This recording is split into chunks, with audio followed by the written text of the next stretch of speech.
Mike, thank you very much. My name is Cliff Roberts, and I am sitting next to my co-writer Matthew Locke, and we are the authors of Holding Charleston by the Bridle. It's the story of Castle Pinckney, has a lot to do with the Civil War. It's published by Savas Beatty, and they did a magnificent job putting this book together. This is what Castle Pinckney looks like today. It is in the middle of Charleston Harbor. It is one of the few surviving second system forts. We'll talk about that a little bit more here. It is owned, was purchased in 2011 by the Sons of Confederate Veterans, and they in turn created the Castle Pinckney Historical Preservation Society, which has stewardship and looks after this beautiful facility. Those are Citadel cadets raising their flag, which is known as Big Red. So the castle sits on an island called Chutes Folly. You can see that it's a horseshoe-shaped fort. It's a marsh island. During high tide, a lot of the island disappears. If you look over to the right, it was referred to in colonial days as Marsh Island, and it was much bigger. In fact, it was 244 acres, and the island today is only 24 acres. And that's in part because of all the dredging that's going on, which has sped up the current in the Charleston harbor. Charleston's rare in American history in that it's been under siege on two different occasions. One's the American Revolution, and the other is the Civil War. And the British would surround Charleston, lay siege to it from the peninsula, and eventually capture it. It was one of the worst defeats for the colonials during the war.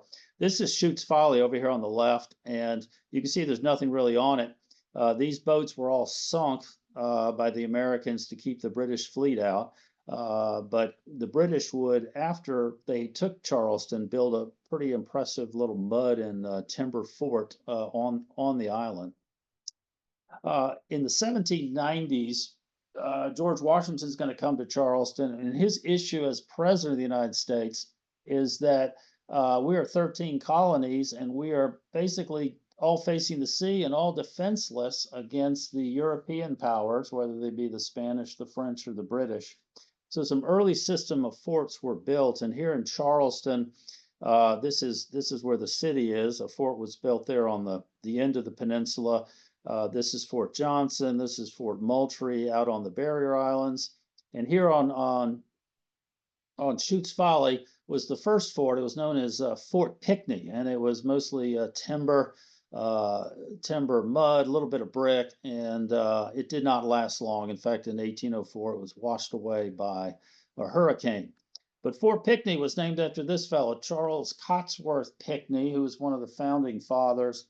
And he was actually well known in that time, basically because of what's known as the XYZ affair, in which he had gone as a diplomat to France to negotiate with the revolutionary ministers. And they demanded a bribe from the Americans before they would talk to us. And the story is that Pinckney pounded his cane on the marble floor and said, "No, no, not a sixpence." And the Americans loved that for the brashness of these new Americans. So as the intensity of a European war possibly coming to North America created a sense that we needed to build some forts. And these are known as the second system of coastal defenses. They were built right on the eve of the War of 1812. And if you go up to the National Archives in Washington in their cartography room, these are the original diagrams for Castle Pinckney. And you can see it's shaped like a horseshoe. It has in the back some beautiful barracks, and the actual entrance to the fort is in the back to a parade ground. And each of these first floor rooms, which were known as casemates, had a small window called an embrasure where the cannon could stick out. There were advantages to being a castle, and we'll talk about that a little more in a second. But Jonathan Williams there on the right was the first superintendent of West Point. He created the Corps of Engineers, and he will use French designs to design this fort. He actually designed three castles. The other two are in New York City. Castle Clinton at the end of Manhattan, and Castle Williams across at Governor's Island. All very similar designs. And a castle, while looking like a medieval castle, in part that's why they called it that, the roundness of it allowed the cannons to cover a wider area of water. And there was also a theory that cannonballs would hit it at an indirect angle and might skip off. So there was some strategic advantages to that. So here again, this is Castle Pinckney. You can see they had to hammer in all these woods to support wood beams to support the weight of the castle, and it's quite an impressive second system fort. Who actually built it? A 26-year-old West Point engineer named Alexander Macomb, who would actually go on in the 1840s and 30s to head the entire U.S. military. And you can see Castle Pinckney's this beautiful red brick fort in the very middle of the harbor, ships all around it, and it was really state of the art for its time until advances in artillery made it in some ways impractical, in the sense that if you could, as a ship, engage Castle Pinckney, you could also hit the city of Charleston. And so it was too close to the city, and that hence the rebuilding of Fort Moultrie and the creation of Fort Sumter out on the barrier islands. Here is again another shot of Castle Pinckney and the city, revenue cutter in front of it. And Castle Pinckney would be all over the newspapers in the 1830s over the Nullification Crisis. And in 1832, South Carolina threatened to secede over tariffs, interestingly enough, which is something very much in the news today. And the tariff of abominations passed in the 1820s was crippling southern plantations, because essentially they were paying all the taxes. And South Carolina threatened to withdraw. And it seemed for a while there it was going to be a military confrontation, and it would all come down to Castle Pinckney, because the South Carolinians would first need to seize Castle Pinckney. So let's jump to the 1860s, and you've probably seen this famous picture of the officers at Fort Sumter. And as all the tension started to emerge after Abraham Lincoln is elected president, South Carolina succeeds from the Union. The London Times sends a reporter to Charleston, and he's describing the defenses of Charleston. And he says Castle Pinckney has been kept garrison not to protect Charleston from naval attack from the ocean, but to serve as a bridle upon the city, because whoever held Castle Pinckney could then fire on Charleston. So it was of a strategic importance in that regard.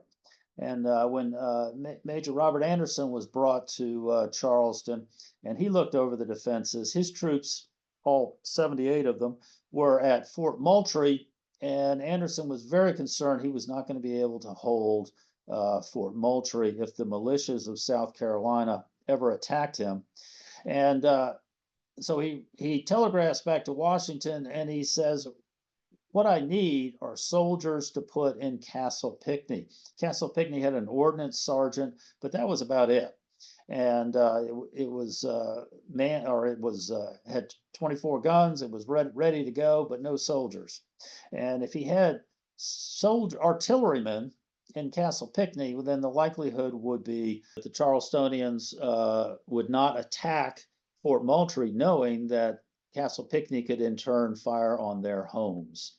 So I'm going to hand it off to Matthew Locke, who's going to tell you the story of Castle Pinckney in the Civil War. Hi, hello. The image you're seeing here is a very famous one. It shows downtown Charleston looking out across the harbor. As Cliff mentioned, Anderson was at Fort Moultrie at this particular time. South Carolina had seceded. Anderson was very, very worried about his position on Sullivan's Island.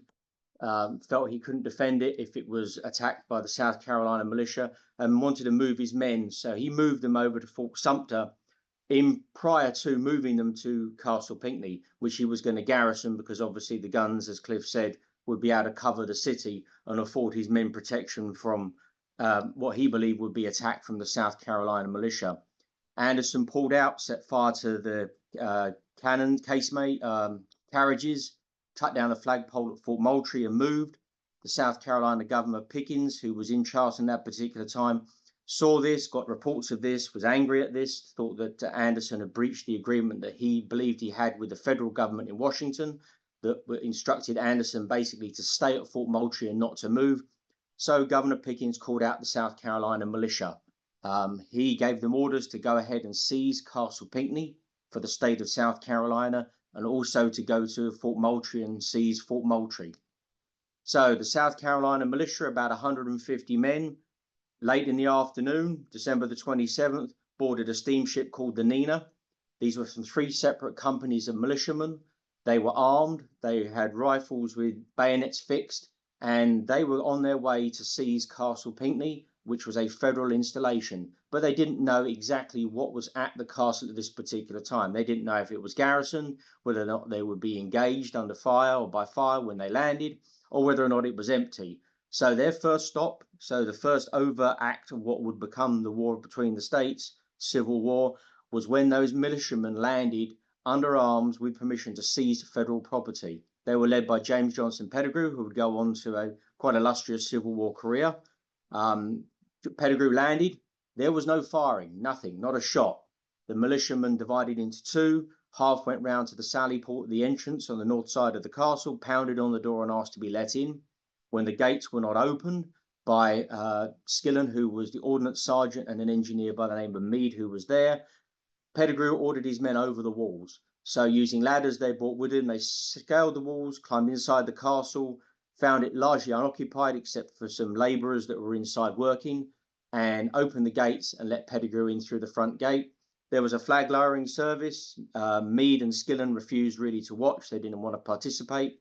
But the trouble is, though, unfortunately, the militiamen, in their keenness to get into the action and seize the castle, had actually forgotten to bring a flag with them. So when they actually lowered the flag off of the flagpole at Castle Pinckney, they used the only flag they had to hand, which was the flag off the steamship the Nina, which you can see in the picture here. It was red, had a red field with a white star on it. 3 images here of Castle Pinckney. Top one was drawn by an English artist called Ward. It dates from around about January the 8th to about the 11th, as best we can guess. You can obviously see a South Carolina or palmetto tree flag flying on the flagpole. Obviously, it had been replaced, cannons, etc. There's a lighthouse beacon building at the back of the castle. One down on the bottom right-hand side, it appeared in a French newspaper. Obviously, the same building, but just obviously the castle seems to have got an awful lot taller, as opposed to the one on the bottom left, which is another sketch that appeared about the same sort of time. In this case, the castle's a lot flatter, and it's a different style of lighthouse. But you kind of get an idea about what the castle would have looked like in 1861. So, January 1861, the castle was garrisoned by militiamen, and we have what we believe is possibly the first casualty of what would become the war between the states. His name was Robert Little Holmes. He was a member of the Carolina Light Infantry, and he and members of his company were on duty at Castle Pinckney. Robert Little Holmes was actually, on this particular evening, was actually late for his sentry duty. So he was running up to the Sally Port gate. There was a young lad of another company.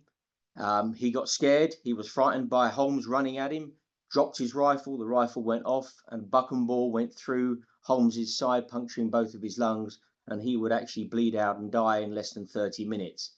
And that actually happened in January, before the firing of the Star on the West. So some people might turn around and say this was the first casualty of what would become the war between the states.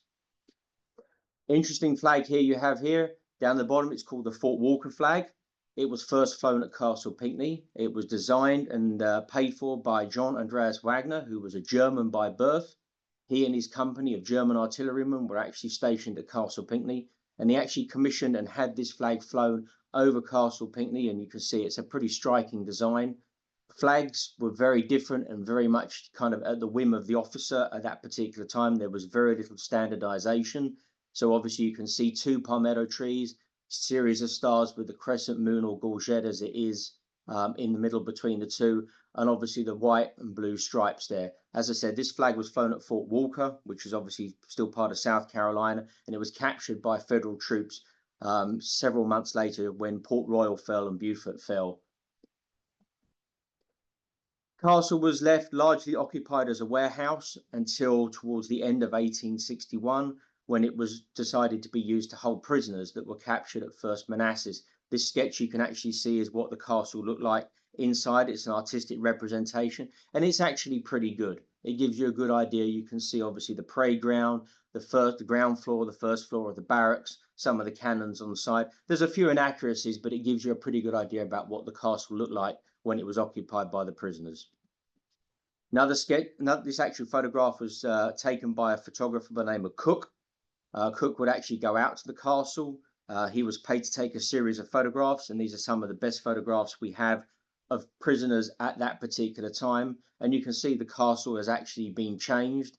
Inside, the casemates for the guns have been converted into barracks or cells for the prisoners. Predominantly, the prisoners in the casemates were privates and NCOs. Officers were quartered in the barracks themselves. However, there was a bit of an overflow, so some of the officers were quartered in one of the casemates as well.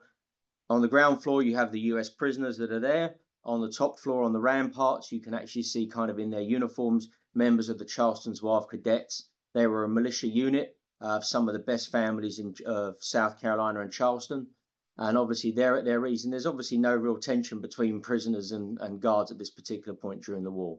Close-up photograph of the prisoners. The Hotel de Zouave. This is one of the most famous pictures we see in a lot of books when it comes to anything about Castle Pinckney, and they talk about the prisoners directly after First Manassas. These casemates were largely divided up by regiment, by state. So if you belong to a New York regiment, they tried to put you in a casemate occupied by other New Yorkers. We do believe that the gentleman on the left-hand side holding the riding crop is a guy called Alcock. After the war, he would actually write a memoir, and he would actually detail some of his experiences at Castle Pinckney. But a good photograph there of the early war prisoners. Another photograph from Cook here. This one actually shows you the barracks, and you're looking towards the city of Charleston. In the background, you can see some of the spires of the city. We can actually line this picture up with going out there now and line those spires up, so we can actually stand pretty much where Cook stood when he took this photograph. But it's a fantastic shot. It shows the hot shot furnace in the center that had been converted to an oven so the prisoners could cook their food. It shows the cadets at ease on the first floor. They occupied the west side of the barracks. East side of the top floor, or the second floor, or the first floor as it is for me, was for the Union officers. Ground floor were offices and the canteen. One good thing to see here is cannon in the courtyard. They'd been dismounted. The castle at this particular time, we believe, only had actually one firing gun. The rest of them had been moved to other places around Charleston Harbor. And the photograph on the left-hand side of two of the Zouave Cadets musicians. They're obviously black African Americans, and they were on the muster roll. They were paid. We actually have one of the muster rolls, and we know one of their names, and they actually do appear in several of other of Cook's photographs. This is a colorized image of what you were previously looking at. It kind of gives you a little bit of idea, puts a little bit of life in a black and white photograph. We do actually now know from archaeological excavations that the roof was slate. It was not brown, it would have been black, but you can get a good idea about what it looked like. Exterior of the castle, there was an exterior courtyard that was surrounded by a palisade fence with a firing step inside to allow the defenders to fire out across the island should the island become attacked or be attacked by any force landing on the island trying to attack the castle from the north side. But you get a good idea about the height of the walls, and the Zouave cadets here are on parade in their dress uniforms. The gentleman on the right-hand side that you can see is Gilchrist. He actually had the honor of having the most expensive wedding in Charleston up until that particular point. I think something that's been easily surpassed by today's standards. Another photograph from Cook. As I said, he took a series, and they give us some of the best photographs that we have of the castle, but they're also date stamps, so we know exactly when they were taken in 1861, around about October. And you have the four officers here with the Zouave cadets at their ease. They're in the background, and that on the right-hand side is a portrait done or a picture done by Don Trione. It gives you again the Zouave cadet officer and one of the cadets in his summer uniform. They would have had a winter uniform, but they're wearing their summer uniform in these pictures. 62 rolls around. Charleston gets fortified. The state hand over control of Castle Pinckney to the Confederate government, and it's garrisoned by the 1st South Carolina Heavy Artillery, and they would garrison it pretty much through to the end of the war, or at least when Charleston was evacuated in February of 1865. Some good things to look at on the map here. Down at the bottom, you have Battery Wagner and Battery Gregg. Fort Sumter's over there. You can see a sketch of what it would have looked like prior to the bombardment. Obviously, it had been reduced by a series of bombardments in 61, 63, Battery B, Fort Moultrie, etc. But you see the obstructions that were placed in the harbour to stop any Federal fleet forcing their way into the harbour to attack and seize the harbour and then assault the city. In the book, we do cover the defence of the city and the harbour. It was known as circles of fire is probably the best way. Basically, every gun within the battery would have a certain position or objective, or when an enemy ship or fleet entered the harbour, and it was a very, very well maintained and very well thought out defensive situation and plan for engaging a Federal warship should they breach the harbour. We all saw Battery Wagner. Obviously, that fortification became to prominence during the 54th Massachusetts attack. We actually do know that the 54th Massachusetts, as it's portrayed in the movie Glory, did actually fight at least one other engagement on James Island. Some prisoners were taken before their famous assault on Battery Wagner. When they assaulted Battery Wagner, prisoners were taken. We do know that those prisoners, along with those that were taken on James Island earlier, were taken first to the city jail in Charleston, and then we know some of them were transported and moved to Castle Pinckney, where they were held for a number of weeks. What we have here is on the left-hand side, we know that some interviews were conducted of those particular prisoners, those 54th Massachusetts, at Castle Pinckney and at the city jail by William Henry Trescott. He was a Harvard-trained attorney. He was asked to go over, interview the men, or they would call it as an interrogation, find out who they were, where they came from, how they ended up in the Union Army, and basically find out their situation, where they were they free, were they born slaves, etc. And he would actually document all those responses, and we've actually found that in those interview notes. And they actually do give a lot of information about the circumstances of those men and how they came into Federal service, some of which is quite surprising to read. On the right-hand side on the bottom is a signal call message from the commander at Castle Pinckney.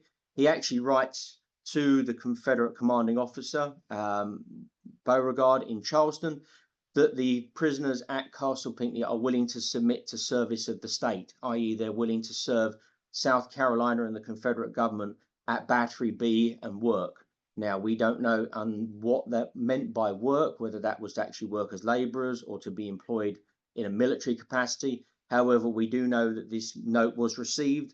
It was acknowledged, but they were never taken up on their offer, and those prisoners would eventually be moved back to the city jail some weeks later. Many people actually turn around and say, and the story goes, that Castle Pinckney never fired a shot in anger and never received a shot in anger. Our research tells us this is not correct.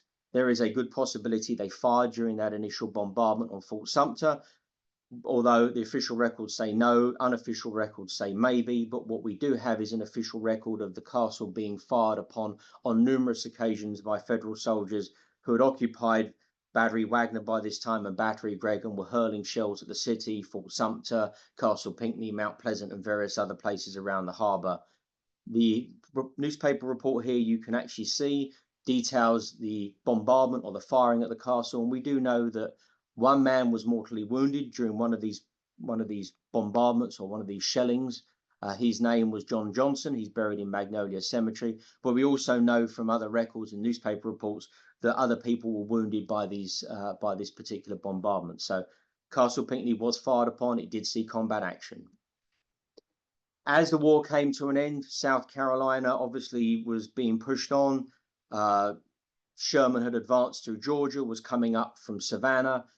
We do know from the records that prior to January and February of 1865, the only defensive work that was being improved anywhere in Charleston Harbor was Castle Pinckney, and I'll turn it back over to Cliff.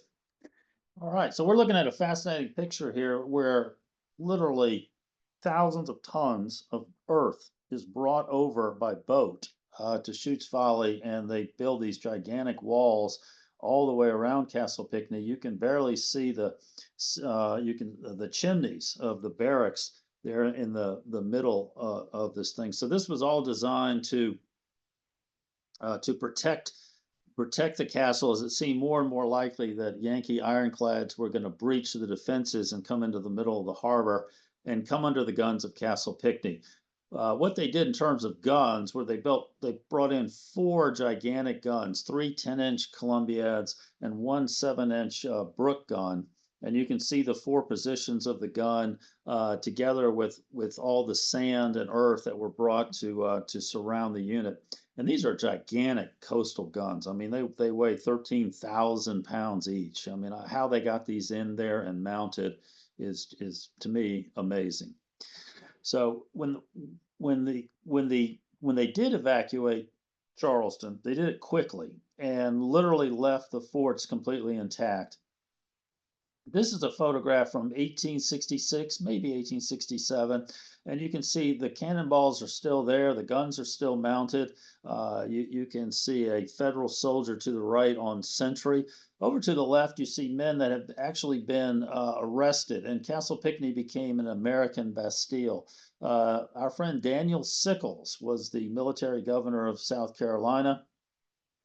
And anyone who caused him trouble, whether his own soldiers or civilians, would be sent off to Castle Pinckney.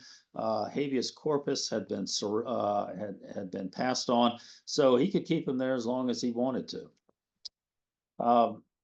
So if you look on the left here, this is from St. Michael's Church, and you can see out to Chutes Folly, and you see a bunch of buildings out there. And this was the Lighthouse Bureau, which occupied Chutes Folly for close to 50 years. But in 1893, a hurricane would come through and literally wipe out most of these buildings at the very time that the lighthouses up and down the southern East Coast needed their assistance. So the new plan was in 1900, they tore down about 10 feet of wall all around the castle, threw it into the parade ground, and then brought in tons and tons of dirt, leveled off the top of the castle, and put storage facilities and the like on there. So when you look at this picture, you can see a giant storage facility on top of the castle. You see a gigantic wharf, and you can also see the depot keeper's home. And this was the Whiteley family. Mr. Whiteley was actually English. He had 10 kids, and they all lived out here on Chutes Folly. A giant boat serviced all these lighthouses. It was known as the Wisteria, and it operated from Castle Pinckney. And these are the sailors that operated this very busy ship. So let's look at Castle Pinckney today, and the yellow lines represent what the federal government bought from South Carolina in 1806, and you can see a lot of it's been washed away, and that's one of our concerns today, is whether Castle Pinckney will survive given the changing climate conditions. When the Lighthouse Bureau left, nobody really wanted Castle Pinckney. So all kinds of schemes were thought of. Making it a facility for Yankee veterans was one idea. Another idea was to build a Statue of Liberty type structure. This is Colonel Moultrie, and this was designed in 1929 but never built, chiefly because the Great Depression changed things. So here's Castle Pinckney in the year 2012, and the Sons of Confederate Veterans are going to buy Castle Pinckney from the State Ports Authority for 10 Confederate dollars. And you can see it's a bit of a fixer-upper, and so here we are. So these are volunteers, many from the SCV camp, and also archaeologists have been brought in to work with us.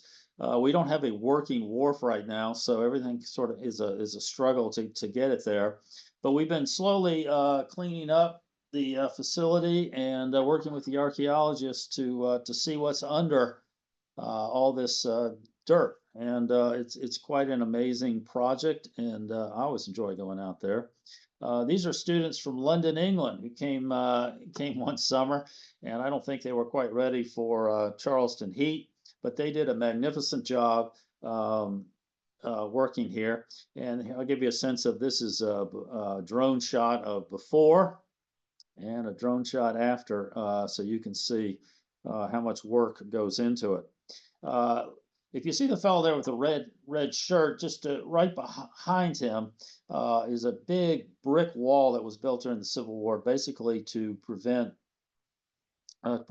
the magazine and powder room of the castle from long distance artillery, and it's still there. So what have they found? Well, some of these big giant Columbiad cannons, buttons, maybe a few cannonballs. It's quite a project. Again, we're struggling against time and nature, and hopefully we'll have some good news shortly about how best to protect this magnificent fort. So again, I'm Cliff Roberts. Matthew Locke's my co-author. We're sitting there on the right with Ted Savas, the publisher of Savas Beatty. They have a great website, and I heartily recommend that you go there and look at their books and look at our book, Holding Charleston by the Bridle. So thank you all again. And if you have any questions, please go ahead and let us know, and we'll be happy to try and answer them. Thank you.